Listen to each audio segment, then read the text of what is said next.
Questioner. Number 1. What are the two films about? Provide a deep summary of each film.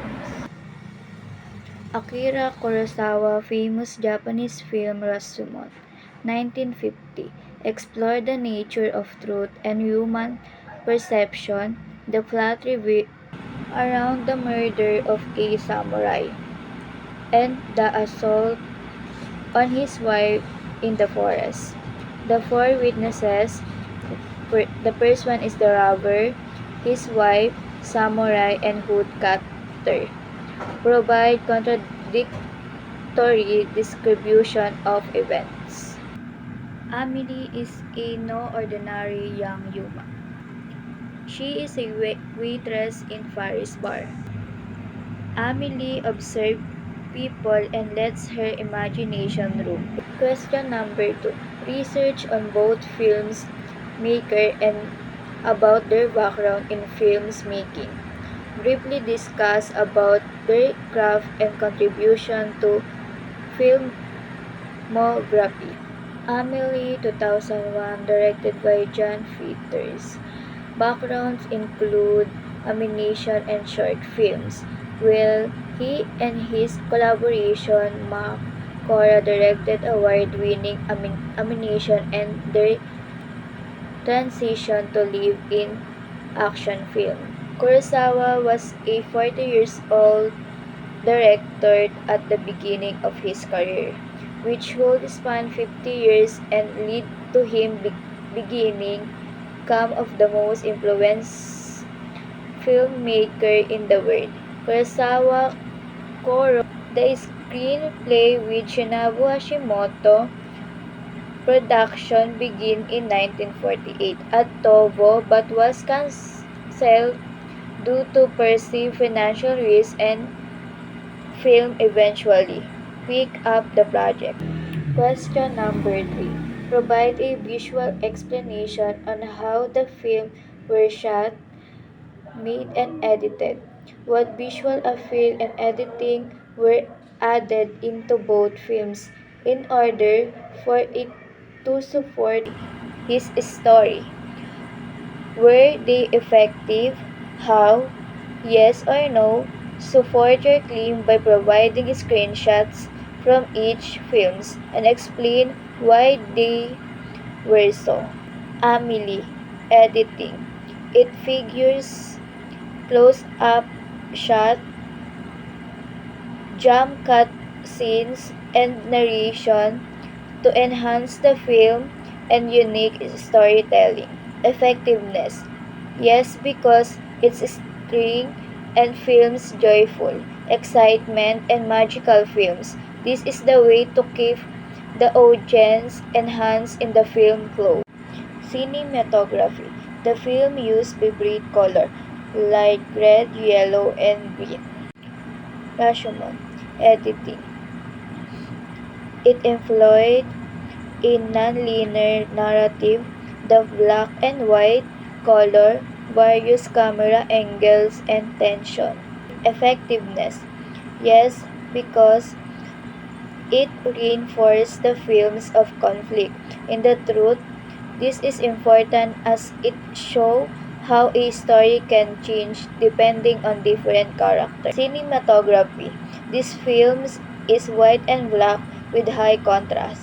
Question number 4. Choose two shots on each films that made a great impact on you. Evaluate and scrutinize the scenes. Why those were memorable by making use of art elements and designs principles and how they added to the effectiveness of the delivery on each scenes.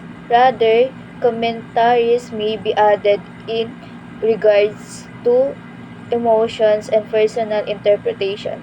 The both films are significant due to their masterful use of artistic and design principles. In Amelie, a vibrant color, the red, yellow, and green are used to highlight her imagination and her artistic views of the world. The fast camera movement reflect her excitement and perspective on her personal life. In Rashomon, the highlight and shadow are used to convey mystery and uncertainty in truth stories. The dark compositions in the character are collectment of the real truth of the story. Question number 5. After watching both films, compare and contrast the films. Provide at least two similarities and two differences. Expand your answer as per needed. After watching the two films, I show the difference between these two films. In Rashomon films, I noticed that they give the audience an ideas on what the next scenes will be.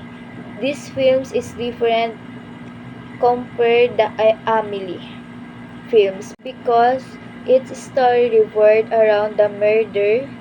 I noticed that this story is centered around Amelie life. The viewers think the true personality of Amelie.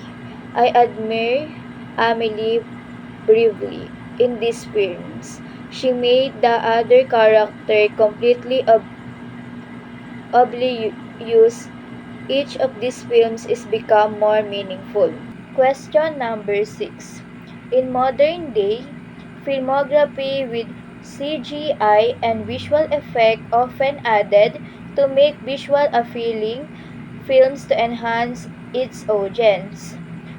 Is it still possible to make films that have a similar impact without much depending on it? Yes, because it's possible to make film with a similar impact without heavy release CGI and visual effect.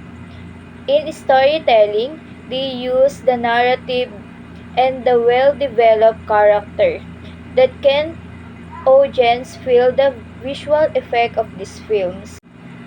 The masterful cinematography, editing, and visual effect can create a immersive experience without the CGI. The film, in fact, is to connect to the audience and connect to their emotions during watching the films or the movie. The last question is, what were your honest opinion about the film? Were they good or bad? Why or why not? Enhancing or boring?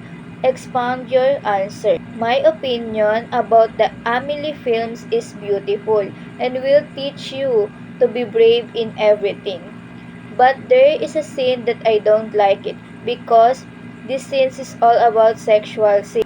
I think it should not have being shown because is what we need to learn from this film, but because I'm open-minded and I'm in the right age, I understand the scenes in this film, why they need to show to the viewers these scenes. In this film, I learned a lot of first and foremost to be a brave in everything. How to know if you truly love by the person you love.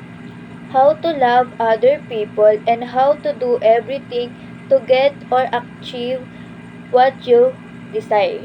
My opinion in other film is boring and messy, probably because of their color of background and when they investigating who really killed the man, their statement are messy. They saying different things and the event in this movie is also repeated.